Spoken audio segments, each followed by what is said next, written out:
హౌస్‌లో ఆడియన్స్ ఎవరినైనా ఇష్టపడుతున్నారు అంటే అది విష్ణు, పృథ్వీ అనే చెప్పొచ్చు. ఈ విషయాన్ని వీకెండ్‌లో నాగార్జున సైతం ఎంకరేజ్ చేస్తూ వచ్చేశారు. విష్ణుప్రియ ఏంటమ్మా వేరే వాళ్ళు లేకుండా ఉండలేకపోతున్నావు అంటూ ఫ్లర్టింగ్ మొదలుపెట్టేశారు. అయితే ఇక్కడ విష్ణుప్రియ, పృథ్వీ లవ్ ట్రాక్‌ని నడిపేందుకు చాలా ప్రయత్నిస్తూ ఉండగా పృథ్వీ మాత్రం సోనియా చుట్టూ తిరుగుతూ ఉన్నాడు.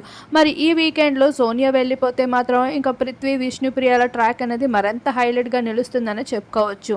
విష్ణు రోజురోజుకి పృథ్వీపై చాలా జెన్యూన్ ఫీలింగ్స్ అయితే పెంచేసుకుంటుంది అంటూ ప్రేరణ అయితే చెప్తూ కనిపించేసింది కిరాక్ సీతతో. ఇక ఇదే విషయాన్ని నాగార్జున కూడా వీడియోని ప్లే చేసి మరి విష్ణుప్రియ ఏంటమ్మా నీ మనసులో మాటలు అంటూ క్వశ్చన్ చేస్తూ వచ్చేశారు. అలానే ఈ వారం అయితే ఎంతో హ్యాపీగా విష్ణుప్రియకి కాంప్లిమెంట్సే కాదు చీవాట్లు కూడా దొరుకుతూ కనిపించేశాయి. సోనియా, నిఖిల్ పేరుని ఎంతమంది యాక్సెప్ట్ చేయకపోయినా బిగ్ బాస్ మాత్రం యాక్సెప్ట్ చేసి ముందుకు నడుపుదామని చూస్తూ వచ్చినప్పటికీ ఈసారి ఆడియన్స్ మాత్రం తనకి లియెస్ట్ ఓటింగ్స్ వేసి ఈ వారం హౌస్ నుండి పంపేందుకు నానా తిప్పలు పడుతూ కనిపించారని చెప్పుకోవాలి. మరి సోనియా ఎలిమినేషన్పై మీ అభిప్రాయం తప్పకుండా కామెంట్ చేయండి.